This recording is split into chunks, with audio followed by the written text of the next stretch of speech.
Hello students, നമ്മുടെ section ബിയിലെ long term finance management ആയിരുന്നു പഠിച്ചുകൊണ്ടിരുന്നത്.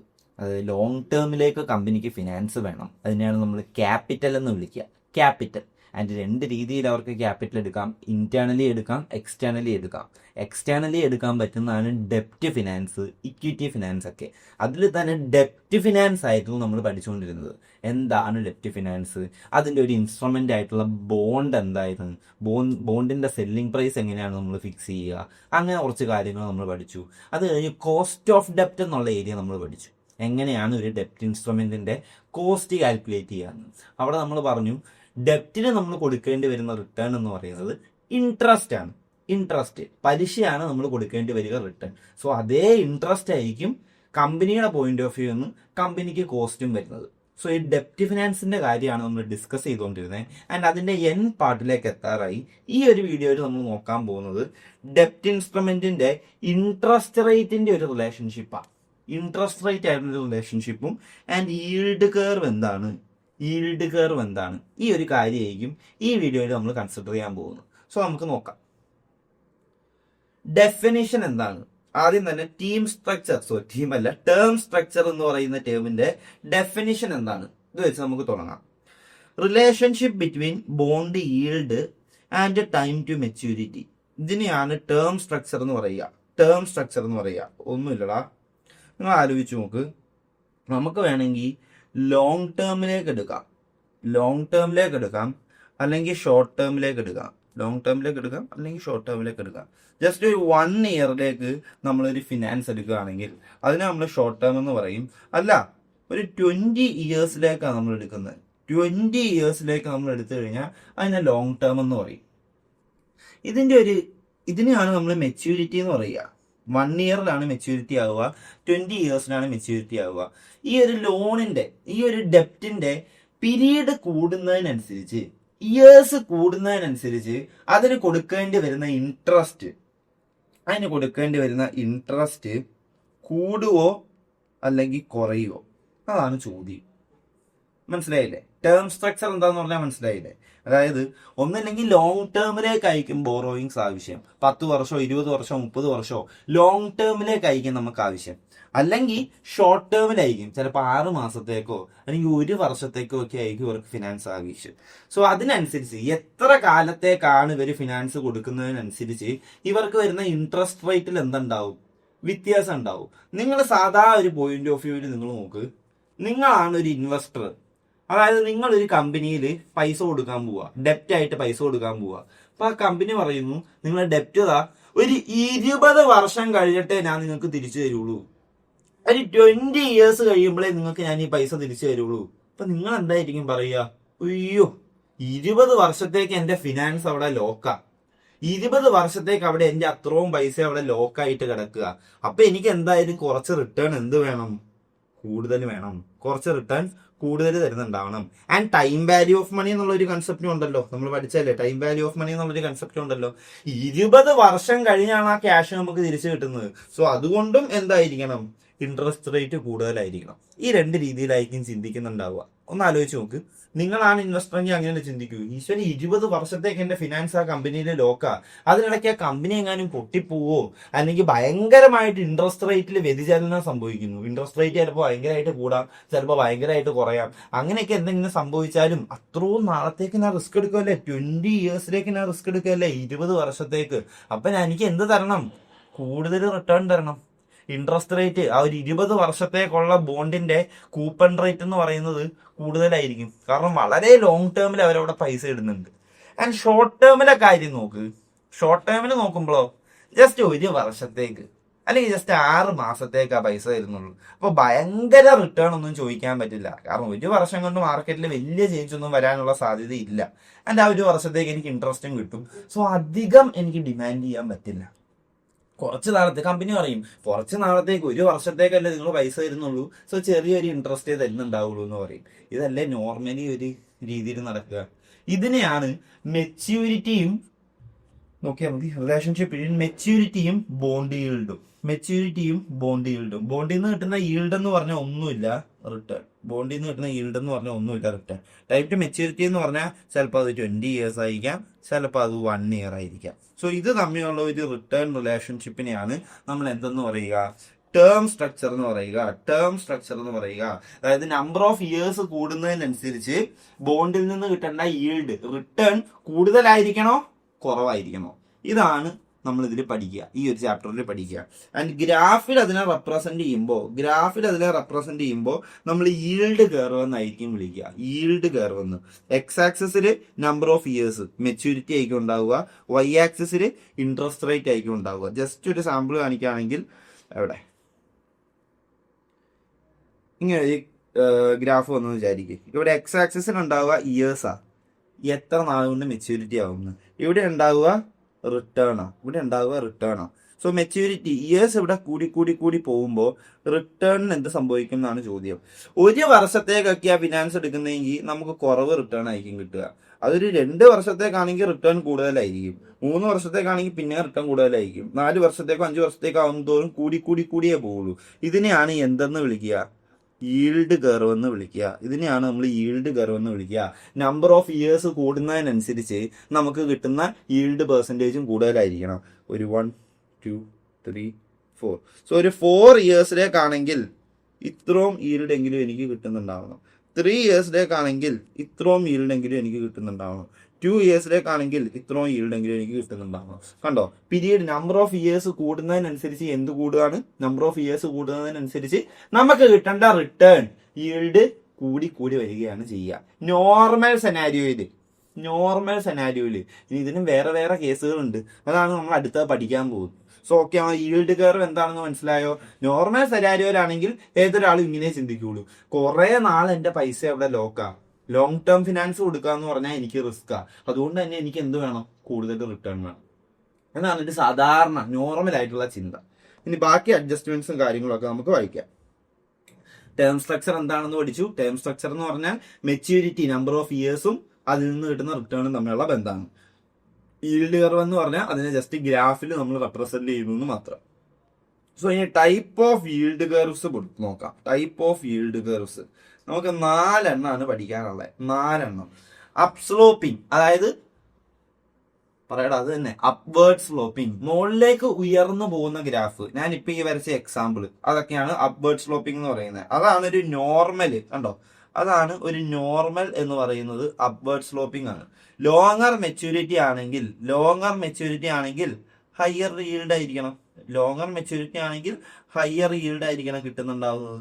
മനസ്സിലായില്ലേ? അതായത് കൂടുതൽ നാൾ അവിടെ ഇൻവെസ്റ്റ് ചെയ്യുന്നുണ്ടെങ്കിൽ കൂടുതൽ റിട്ടേൺ കിട്ടുന്നുണ്ടാവണം. അത് കഴിയുമ്പോൾ പറയുന്നു reflects compensation for higher risk and time value of money. ഇതാണ് ഞാൻ നേരത്തെ പറഞ്ഞത്. ടൈം വാല്യൂ ഓഫ് മണി എന്നുള്ള ഒരു കോൺസെപ്റ്റ് വരും. ഒരു 20 വർഷത്തേക്കൊക്കെ ഇടുന്നെങ്കിൽ ഭയങ്കര റിസ്ക് എടുക്കുന്നത്. 20 വർഷത്തേക്ക് എന്റെ ഫിനാൻസ്, 20 വർഷത്തേക്ക് എന്റെ ഫണ്ട് അവിടെ ലോക്കായിട്ട് കിടക്കുക. സോ ഭയങ്കര ഹൈ റിസ്ക്കാണ് ഞാൻ എടുക്കുന്നത്. And time value of money ഉണ്ട്. ഇന്നത്തെ 100 രൂപ ആയിരിക്കില്ല നാളത്തെ 100 രൂപ. അപ്പൊ 20 വർഷമൊക്കെ കഴിയുമ്പോൾ എന്തോരം മാറ്റം വന്നിട്ടുണ്ടാവും എന്ന് ആലോചിച്ച് നോക്ക്. അതുകൊണ്ട് തന്നെ ഇത് രണ്ടിനെയും കോമ്പൻസേറ്റ് ചെയ്യാൻ വേണ്ടി ലോങ്ങർ മെച്യൂരിറ്റി ആണ് വരുന്നതെങ്കിൽ, അതായത് കൂടുതൽ വർഷത്തേക്കാണ് ഫിനാൻസ് എടുക്കുന്നതെങ്കിൽ ഹയർ ഈൽഡ്സ്, കൂടുതൽ റിട്ടേൺ തന്നെ കിട്ടുന്നുണ്ടാവണം. ആൻഡ് ഷോർട്ട് മെച്യൂരിറ്റിയാ വരുന്നതെങ്കിൽ ലോവർ ഈൽഡ് ആയിരിക്കും കിട്ടുന്നുണ്ടാവുക. ഓക്കെ അല്ലേ? ഇനി സ്റ്റീപ്പർ കർവ് എന്താണെന്ന് നോക്കാം. Expectation of rising inflation and interest rate. ഭാവിയിലേക്ക് പോകുമ്പോ ഇൻഫ്ലേഷൻ ഉണ്ടാവൂലോ, എന്തായാലും ഇൻഫ്ലേഷൻ ഉണ്ടാവുമല്ലോ. ഇൻട്രസ്റ്റ് റേറ്റ് കൂടുവാനാണ് സാധ്യതയും. ഇൻഫ്ലേഷനും ഉണ്ടാവും, ഇൻട്രസ്റ്റ് റേറ്റും കൂടും. അപ്പൊ എന്ത് സംഭവിക്കും? സ്റ്റീപ്പ് കർവായിരിക്കും. അതായത് മുകളിലേക്ക് കുത്തനെ ഉയരുന്ന കർവായിരിക്കും ഉണ്ടാവുക. നമ്പർ ഓഫ് പീരീഡ് കൂടുന്നതിനനുസരിച്ച് ഗ്രാഫും ഇങ്ങനെ കൂടിയേ പോകുന്നുണ്ടാവുള്ളൂ. ഓക്കെ ആണോ? ഇതാണ് സാധാ ഒരു നോർമൽ അപ്സ്ലോപ്പിംഗ് കർവ് എന്ന് പറഞ്ഞാൽ. നോർമൽ കർവ് എന്ന് പറഞ്ഞാൽ എപ്പോഴും അപ്സ്ലോപ്പിംഗ് ആയിരിക്കും. നമ്പർ ഓഫ് പീരീഡ് കൂടുന്നതിനനുസരിച്ച് എന്ത് കൂടും? റിട്ടേണും കൂടും. ഇനി ഇതിന്റെ നേരെ ഓപ്പോസിറ്റ് ആണ് ഡൗൺ സ്ലോപ്പിംഗ്, അതായത് താഴുന്ന പറയുന്നത്. നമ്പർ ഓഫ് ഇയേഴ്സ് കൂടുന്നതിനനുസരിച്ച് താഴുന്ന്, ഇൻവേർട്ടഡ് എന്നാണ് വിളിക്കുക. നോർമൽ സെനാരിയോ അല്ല, അത് ഇൻവേർട്ടഡ് ആണ്. അതെന്താണെന്ന് നമുക്ക് ആദ്യം ജസ്റ്റ് ഒന്ന് എക്സ്പ്ലെയിൻ ചെയ്യാം, എന്നിട്ട് അത് വായിക്കാൻ പോവാം. ഓക്കെ,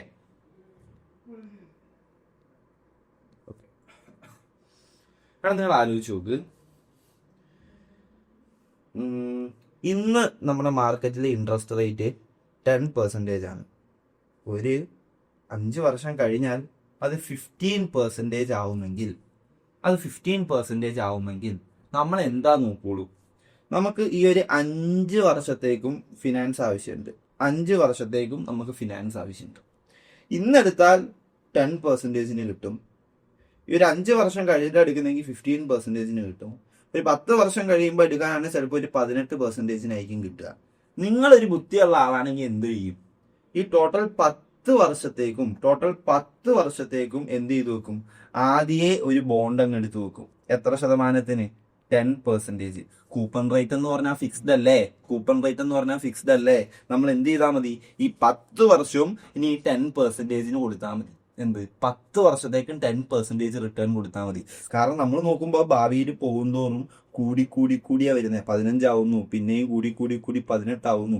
സോ ഭാവിയിൽ ഇൻട്രസ്റ്റ് റേറ്റ് കൂടാനാണ് സാധ്യത. അതുകൊണ്ട് നമ്മൾ എന്ത് ചെയ്തു വെക്കും? ലോങ് ടേമിലേക്ക് ഫിനാൻസ് എടുക്കാന്ന് പറയും. എടാ, ഇതാണ് ഇതിന്റെ കോർ കോൺസെപ്റ്റ്. നിങ്ങൾ മനസ്സിലാക്കി വെക്കുക. സോ ഇൻട്രസ്റ്റ് റേറ്റ് കൂടുമ്പോൾ നമ്മുടെ കമ്പനി എന്തായിരിക്കും നോക്കുക? ലോങ് ടേമിലേക്ക് ഫിനാൻസ് എടുക്കാനായിരിക്കും നോക്കുക. ഓക്കെ ആണല്ലോ. പക്ഷെ ഇൻവെസ്റ്റർ എന്തായിരിക്കും നോക്കുക?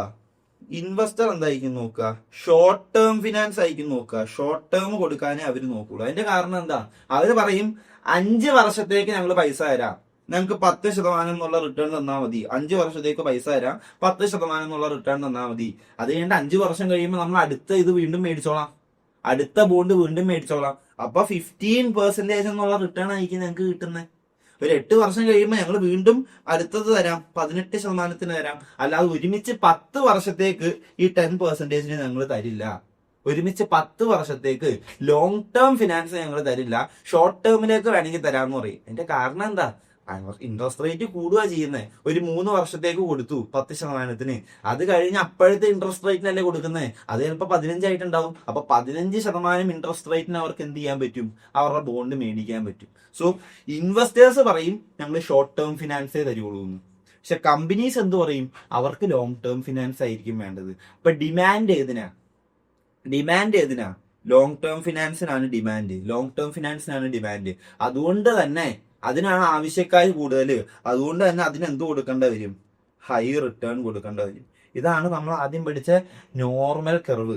ലോങ് ടേം ഫിനാൻസിന് ഹൈ റിട്ടേൺ ആയിരിക്കും. ഇതിന്റെ നേരെ ഓപ്പോസിറ്റ് ആണ് ഡൗൺവേർഡ് സ്ലോപ്പിങ്ങിന് വരിക. നേരെ ഓപ്പോസിറ്റ്.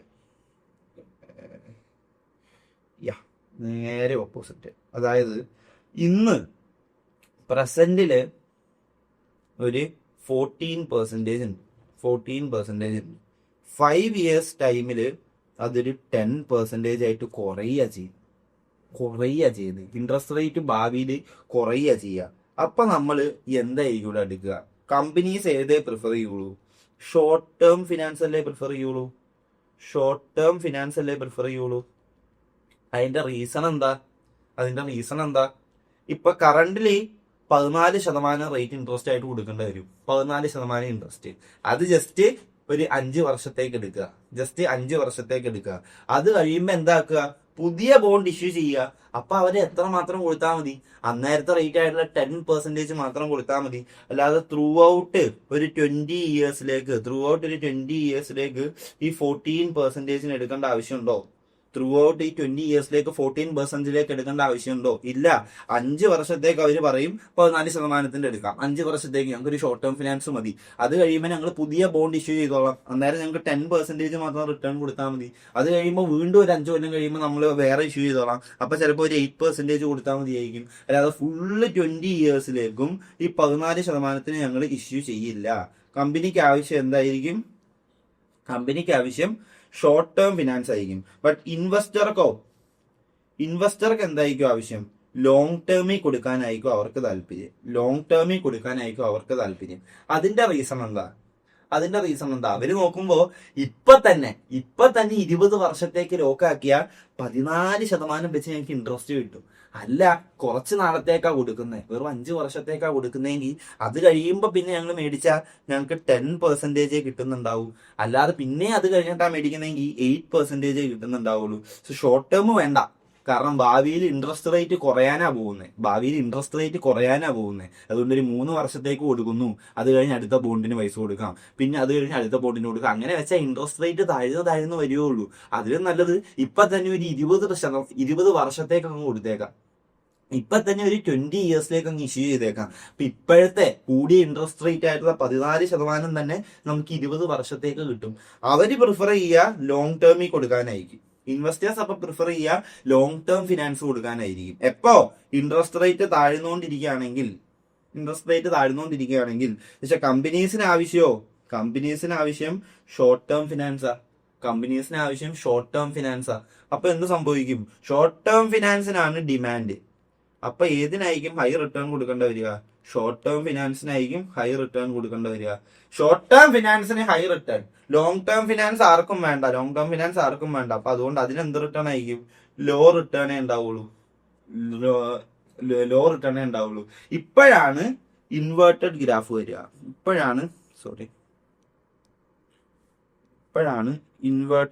വരിക.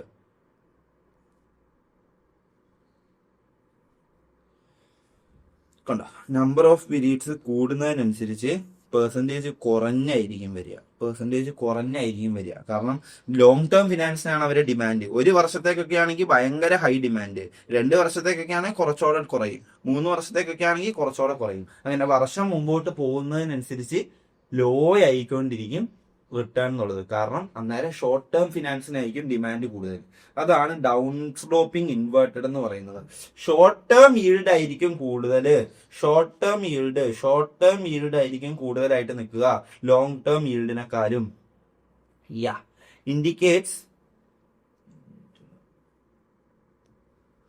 indicates expectation of a falling interest rate and possible recession. ഭാവിയിൽ ഇൻട്രസ്റ്റ് റേറ്റ് താഴോട്ട് പോകാനാണ് സാധ്യത, അല്ലെങ്കിൽ ചിലപ്പോൾ റിസഷൻ പോലെ ഒരു മോശ അവസ്ഥ ഉണ്ടാവാനാണ് സാധ്യത. ഭാവിയിൽ ഒന്നില്ലെങ്കിൽ ഇൻട്രസ്റ്റ് റേറ്റ് താഴും, അല്ലെങ്കിൽ റിസഷൻ പോലെ എന്തെങ്കിലും വരും. അതുകൊണ്ട് തന്നെ ഭാവിയിൽ കിട്ടുന്ന റിട്ടേൺ കുറവായിരിക്കും, ഷോർട്ട് ടേമിലാണ് കൂടുതൽ റിട്ടേൺ കിട്ടുക. സോ ഷോർട്ട് ടേമിനായിരിക്കും ഡിമാൻഡ് കൂടുതൽ, ഷോർട്ട് ടേമിനായിരിക്കും ഈൽഡ് കൂടുതൽ. അതുകൊണ്ട് തന്നെ എന്തായിരിക്കും? ഡൗൺവേർഡ് സ്ലോപ്പിംഗ് ആയിരിക്കും. കണ്ടോ, ബോറോവേഴ്സ് പ്രിഫർ ചെയ്യുക ഷോർട്ട് ടേം ഫിനാൻസ് ആയിരിക്കും. ഇൻവെസ്റ്റേഴ്സ് പ്രിഫർ ചെയ്യുക ലോങ് ടേം ഫിനാൻസ് ആയിരിക്കും. പൈസ ഇടുന്നവര് കുറെ നാളത്തേക്ക് ഇടാന്ന് വിചാരിക്കും, ഇനി 20 വർഷത്തേക്ക് ഇട്ടേക്കാം, ഇപ്പോഴത്തെ ഇൻട്രസ്റ്റ് റേറ്റ് ആയ 10-15 കിട്ടും. ബോറോവേഴ്സ് പറയും വേണ്ട, ഞങ്ങൾക്ക് കുറച്ച് നാളത്തേക്ക് മതി, ഷോർട്ട് ടേമിലേക്ക് മതി. കാരണം 5 കൊല്ലം കഴിഞ്ഞ് ഞങ്ങൾ അടുത്ത ബോണ്ട് ഇഷ്യൂ ചെയ്യുമ്പോൾ ഇപ്പോൾ ഉള്ളതിനേക്കാളും കുറഞ്ഞ പലിശ നിരക്കിൽ തന്നെ ഞങ്ങൾക്ക് കിട്ടുന്നുണ്ടാവും എന്ന് പറയും. ഇതാണ് ഡൗൺവേർഡ് സ്ലോപ്പ് വരുന്ന സാഹചര്യം. സോ ഇങ്ങനെ തന്നെ അറിഞ്ഞിരിക്കുക ഇൻട്രസ്റ്റ് റേറ്റ് കൂടുതലാണെങ്കിൽ നോർമൽ, മൂവ്മെന്റ് ആട്ടോ, ഭാവിയിലേക്ക് പോകുമ്പോൾ കൂടിയാ വരുന്നെങ്കിൽ നോർമൽ ആയിരിക്കും, അപ്വേർഡ് സ്ലോപ്പിംഗ് ആയിരിക്കും. ഇൻട്രസ്റ്റ് റേറ്റ് കുറയുകയാണെങ്കിൽ ഇൻവേഴ്സ് ആയിരിക്കും, ഡൗൺവേർഡ് സ്ലോപ്പിംഗ് ആയിരിക്കും. ആൻഡ് ഇതിന്റെ ഇമ്പാക്ട് എന്ന് പറയുന്നത് നോർമൽ സെനാരിയോയിലാണെങ്കിൽ, അപ്വേർഡ് ആണെങ്കിൽ എല്ലാവർക്കും റിട്ടേൺ കൂടുതൽ വരിക ലോങ് ടേമിനാണ് ഹൈ റിട്ടേൺ. ഈ ഒരു കേസിലേക്ക് വന്നാൽ ഷോർട്ട് ടേമിനാണ് ഹൈ റിട്ടേൺ വരുന്നുണ്ടാവുക. സോ ഇതിങ്ങനെ തന്നെ നിങ്ങൾ നോട്ട് ചെയ്ത് വെക്കുക. ഇൻട്രസ്റ്റ് റേറ്റിനനുസരിച്ചിരിക്കും. ഇൻട്രസ്റ്റ് റേറ്റ് കൂടാനാണ് പോകുന്നതെങ്കിൽ വളരെ നോർമൽ ആയിട്ടുള്ള ഒരു അപ്വേർഡ് സ്ലോപ്പിംഗ് കർവ് ആയിരിക്കും, അല്ലെങ്കിൽ ഇൻവേഴ്സ് ആയിട്ട് ഡൗൺവേർഡ് ആയിരിക്കും. നോർമൽ സെനാരിയോയിൽ പോവാ, നിങ്ങൾ സാധാരണക്കാരെ പോലെ ചിന്തിക്കുക. 20 വർഷത്തേക്ക് അവിടെ പൈസ ഇടണം, കൂടുതൽ റിസ്ക് ആണ് എടുക്കുന്നത്, ഭാവിയിലാണെങ്കിൽ കൂടുതൽ ഇൻട്രസ്റ്റ് കിട്ടാനുള്ള സാധ്യതയുണ്ട്. സോ ലോങ് ടേമിലേക്ക് ഞങ്ങൾ പൈസ ഇടുന്നത് മണ്ടത്തരാൻ, ഞങ്ങൾക്ക് ഹൈ റിട്ടേൺ വേണമെന്ന് പറയും.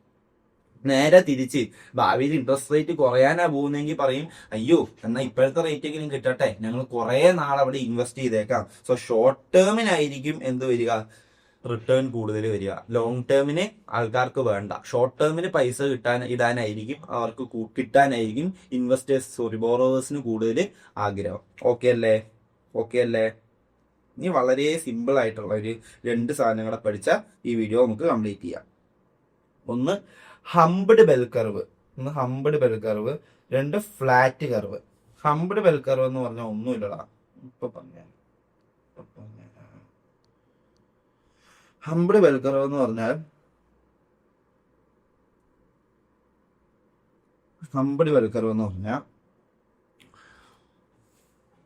നോക്കടാ, ഇവിടെ പറയുന്നത് എന്താ? Shift from rising to falling. അതായത് ആദ്യം ഇൻട്രസ്റ്റ് റേറ്റ് കൂടുകയായിരിക്കും, പിന്നെ ഇൻട്രസ്റ്റ് റേറ്റ് കുറയുകയായിരിക്കും. ആദ്യം ഇൻട്രസ്റ്റ് റേറ്റ് കൂടുകയായിരിക്കും, പിന്നെ ഇൻട്രസ്റ്റ് റേറ്റ് കുറയുകയായിരിക്കും. നമ്പർ ഓഫ് ഇയേഴ്സ് ഇങ്ങനെ കൂടി പോവാണേ. അപ്പൊ റിട്ടേൺ എന്താവും എന്നാണ് ചോദ്യം. ആദ്യം സാധാരണ രീതിയിൽ തന്നെ ഭാവിയിൽ ഇൻട്രസ്റ്റ് റേറ്റ് കൂടുകയല്ലേ ഉള്ളൂ. അതുകൊണ്ട് തന്നെ നമ്മുടെ ഇൻട്രസ്റ്റും എന്താവും? കൂടി വരും. അപ്പോ പെട്ടെന്ന് മാർക്കറ്റിൽ ചേഞ്ച് വന്നു. ഇവര് പറയുക, അയ്യോ റിസഷൻ ആണ് വരുന്നത്, ഇനി ഇൻട്രസ്റ്റ് റേറ്റ് കുറയേ ഉള്ളൂ. അപ്പൊ എന്തായി നേരെ ലോങ് ടേം ഫിനാൻസിന്റെ ഡിമാൻഡ് കുറയാൻ തുടങ്ങി. അതുവരെ ലോങ് ടേം ഫിനാൻസ് ആയിരുന്നു ആവശ്യം, അതുകൊണ്ടാണ് റിട്ടേൺ കൂടി വന്നത്. ഭാവിയിൽ ഈ ഇൻട്രസ്റ്റ് റേറ്റ് കുറയേ ഉള്ളൂ എന്ന് അറിഞ്ഞുകൊണ്ട് ഇനി എന്തായിരിക്കും? ലോങ് ടേം ഫിനാൻസിന് ആവശ്യമില്ല, ഷോർട്ട് ടേം ഫിനാൻസിനായിരിക്കും ആവശ്യം. അതുകൊണ്ട് തന്നെ ലോങ് ടേം ഫിനാൻസിനുള്ള ഡിമാൻഡ് കുറഞ്ഞു വരും. നമ്പർ ഓഫ് ഇയേഴ്സ് കൂടുന്നതിനനുസരിച്ച് ഡിമാൻഡ് കുറഞ്ഞു വരും. ഈ ഒരു ബെൽ ഷേപ്ഡ് ഇതിനെയാണ് നമ്മൾ എവിടെ ഹംബ്ഡ് കർവ് എന്ന് പറയുക. അതായത് ഒരു ക്യാമലൊക്കെ ഇല്ലേ, ഒട്ടകത്തിന്റെ ഹമ്പ് പോലെ ഇരിക്കും, ഒരു ബെൽ ഷേപ്ഡ് ആയിരിക്കും. അതിന്റെ ലോജിക്ക് ഇത്രയേ ഉള്ളൂ. ആദ്യം നോർമൽ രീതിയിലായിരിക്കും, ഇൻട്രസ്റ്റ് റേറ്റ് കൂടിക്കൊണ്ടിരിക്കുകയായിരിക്കും. ഇൻട്രസ്റ്റ് റേറ്റ് കൂടുന്നതിനനുസരിച്ച് ലോങ് ടേം ഫിനാൻസിനുള്ള ഡിമാൻഡ് കൂടും, അതുകൊണ്ടുള്ള അതിനുള്ള റിട്ടേൺ ഇങ്ങനെ കൂടി വരും. But once interest rate fall ചെയ്യാൻ തുടങ്ങുമ്പോൾ, അയ്യോ ഫ്യൂച്ചറിൽ ഇൻട്രസ്റ്റ് റേറ്റ് കുറവാ, അങ്ങനെയാണെങ്കിൽ ഇനി ലോങ് ടേം ഫിനാൻസ് വേണ്ട, ഷോർട്ട് ടേം ഫിനാൻസ് മതി എന്ന് പറയും. സോ നമ്പർ ഓഫ് ഇയേഴ്സ് കൂടുന്നതിനനുസരിച്ച് എന്താവാൻ തുടങ്ങും? കുറയാൻ തുടങ്ങും. ഇങ്ങനെ ഒരു ബെൽ ഷേപ്പിലായിരിക്കും ഉണ്ടാകുക. അതിനെയാണ് ഹംബ്ഡ് കർവ് എന്ന് പറയുക. കണ്ടോ, മീഡിയം ടേം ഈൽഡ്സിനായിരിക്കും അപ്പൊ ഏറ്റവും റിട്ടേൺ ഉണ്ടാവുക. ഷോർട്ട് ടേമിനെക്കാളും ലോങ് ടേമിനെക്കാളും റിട്ടേൺ അവിടെ ഉണ്ടാവുക. നിങ്ങളൊന്ന് നോക്കിക്കാ, ഇതിൽ കണ്ടോ, ഈ എക്സാമ്പിൾ തന്നെ നമുക്ക് എടുക്കാം. ഒരു first year, second year, third year, fourth year, fifth year, sixth year, seventh year. ഇതിൽ നോക്കിയാൽ ഫസ്റ്റ് ഇയർ, സെക്കൻഡ് ഇയർ, തേർഡിലൊക്കെ കൂടിയാ പോകുന്നത്. പക്ഷെ ഒരു ഫോർത്ത് ഇയർ ആയപ്പോഴാണ് ഏറ്റവും റിട്ടേൺ. പിന്നെയും പീരീഡ് കൂടുന്നതിനനുസരിച്ച് കുറഞ്ഞാ വരുന്നത്. സോ ഏറ്റവും കൂടുതൽ റിട്ടേൺ കിട്ടാൻ പോകുന്നത് ഒരു മിഡിൽ ടേമിലുള്ള കമ്പനീസിനായിരിക്കും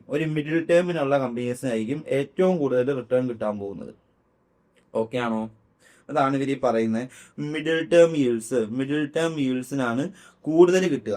മിഡിൽ ടേം ആയിട്ടുള്ള ഏകദേശം ഭയങ്കര ലോങ് ടേം 20 ഇയേഴ്സും അല്ല, ഭയങ്കര ഷോർട്ട് ടേം 1 ഇയറും അല്ല, ഏകദേശം ഒരു 5 to 6 അല്ലെങ്കിൽ ഒരു 8 ഇയേഴ്സ് ഒക്കെ വരുന്ന മിഡിൽ ടേം ആയിട്ടുള്ള നടുക്ക് വരുന്ന ബോൺസിനായിരിക്കും കൂടുതൽ റിട്ടേൺ കിട്ടുന്നുണ്ടാവുക. And occurs when expectations shift from rising to falling. ആദ്യം റൈസിങ് തന്നെയായിരിക്കും, ഇൻട്രസ്റ്റ് റേറ്റ് ആദ്യം റൈസിങ് തന്നെയായിരിക്കും എന്ന് നമ്മൾ വിചാരിക്കുക. അതായത് ഭാവിയിൽ ഇൻട്രസ്റ്റ് റേറ്റ് കൂടും എന്ന് തന്നെയായിരിക്കും നമ്മൾ വിചാരിക്കുക. ബട്ട് പിന്നീട് എന്താവാൻ തുടങ്ങും? ഫോൾ ആവാൻ തുടങ്ങും. ഈ ഒരു സാഹചര്യത്തിലാണ് ഹംബ്ഡ് ബെൽ കർവ് ഉണ്ടാവുക. Last flat. വളരെ സിമ്പിളാണ്. എത്ര മെച്യൂരിറ്റി ആണെങ്കിലും, 1 വർഷമാണെങ്കിലും 2 വർഷമാണെങ്കിലും 10 വർഷമാണെങ്കിലും 20 50 വർഷമാണെങ്കിലും സെയിം ഈൽഡ് ആയിരിക്കും കിട്ടുക. ഇത് എപ്പോഴാണ് വരിക എന്ന് പറഞ്ഞാൽ സ്റ്റേബിൾ ഇൻട്രസ്റ്റ് റേറ്റ് ആണെങ്കിൽ, അതായത് ഫസ്റ്റ് ഇയറിന് നമുക്ക് കിട്ടുന്ന റിട്ടേണും ഒരു 10% ആയിരിക്കും. ഒരു 30 ഇയേഴ്സ് കഴിഞ്ഞാൽ നമുക്ക് കിട്ടുന്ന റിട്ടേണും 10% ആയിരിക്കും. ഇങ്ങനെ കോൺസ്റ്റന്റ് ആയിട്ട് പോവുകയാണെങ്കിൽ ഫ്ലാറ്റ് കർവായിരിക്കും വരിക.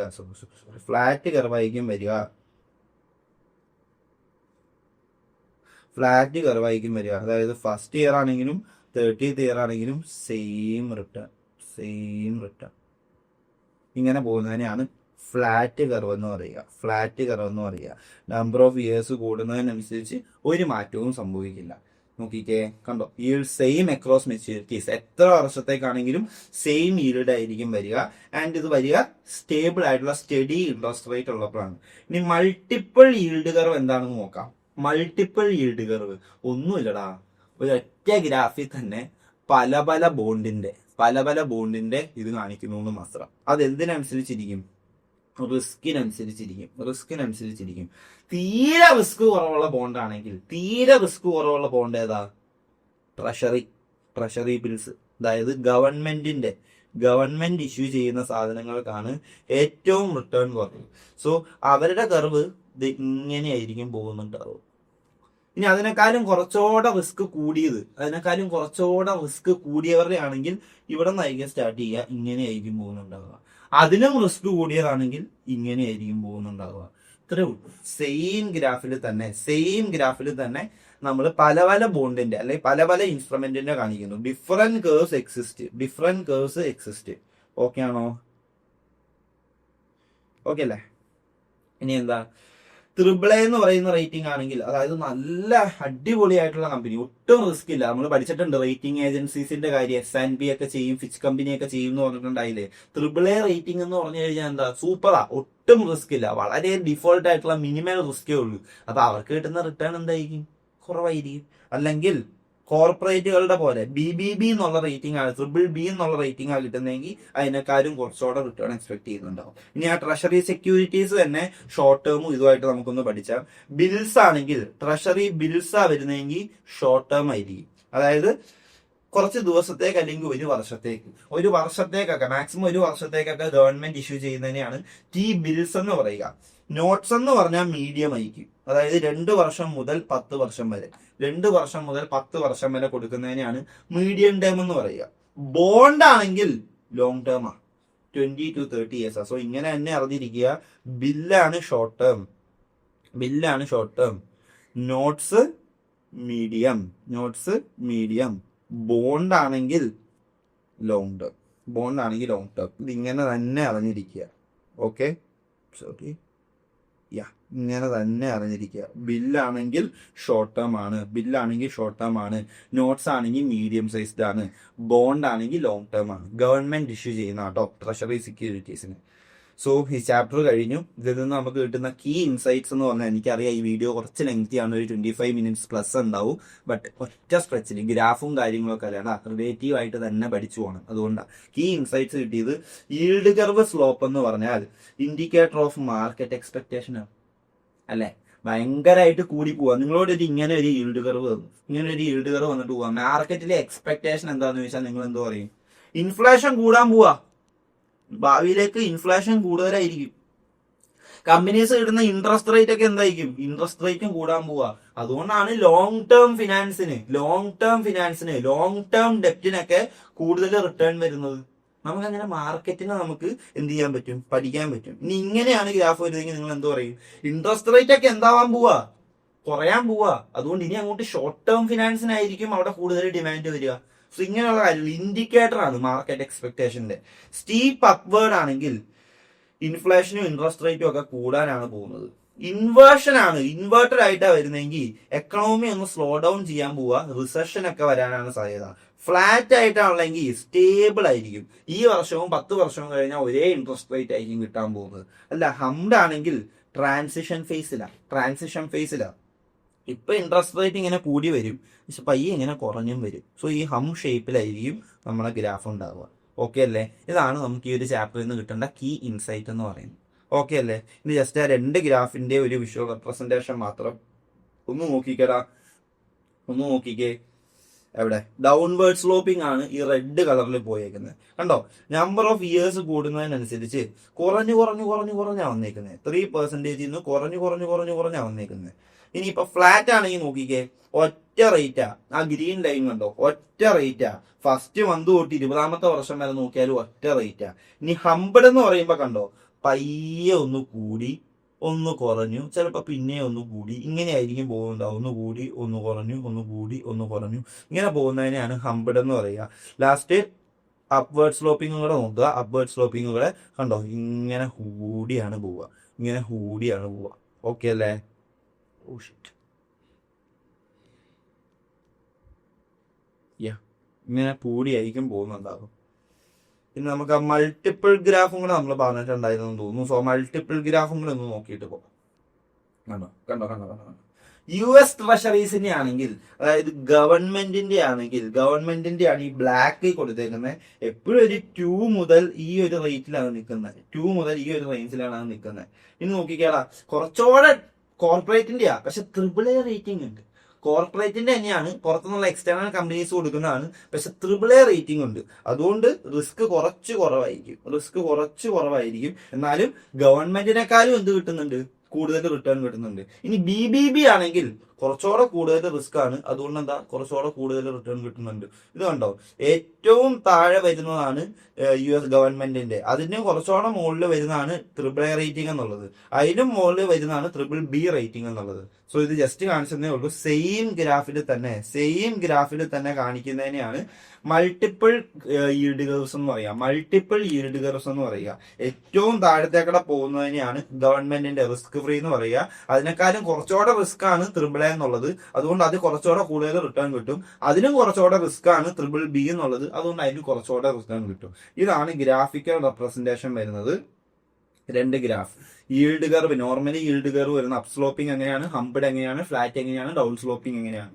പിന്നെ ഒരേ ഗ്രാഫിൽ തന്നെ എങ്ങനെയാണ് മൾട്ടിപ്പിൾ ബോൺസിന്റെ ഈൽഡ് കർവ് കാണിക്കുന്നത്. ഇത്രയും കാര്യങ്ങളെ ഈ ഒരു വീഡിയോയിൽ നിന്നുള്ളൂ. നിങ്ങൾക്ക് ക്ലിയർ ആയിട്ടുണ്ടെന്ന് തോന്നുന്നു. തിയറി ആണ്, ബട്ട് എന്നാലും വളരെ ഇൻട്രസ്റ്റിംഗ് ആയിട്ട് മനസ്സിലാക്കാവുന്നേ ഉള്ളൂ. ഇനി ഒരൊറ്റ ചാപ്റ്ററോടെ ഒരൊറ്റ യൂണിറ്റ് കൂടെ പഠിച്ചു കഴിഞ്ഞാൽ ഡെപ്റ്റ് ഫിനാൻസിങ് കഴിഞ്ഞു. അത് കഴിയുമ്പോൾ നമ്മൾ ഇക്വിറ്റി ഫിനാൻസിങ് വെച്ച് തുടങ്ങും. സോ അടുത്ത ആ ഒരു വീഡിയോ കൂടെ ഓടി ഒന്ന് പോയി കണ്ടേ. അടുത്തൊരു വീഡിയോ കൂടെ ഡെപ്റ്റ് ഫിനാൻസിങ്ങിലെ ലാസ്റ്റ് വീഡിയോ. സോ എല്ലാവരും ബ്രേക്ക് എടുക്കാണ്ട് അടുത്ത വീഡിയോയിലേക്ക് വിട്ടോ. Okay, good luck guys.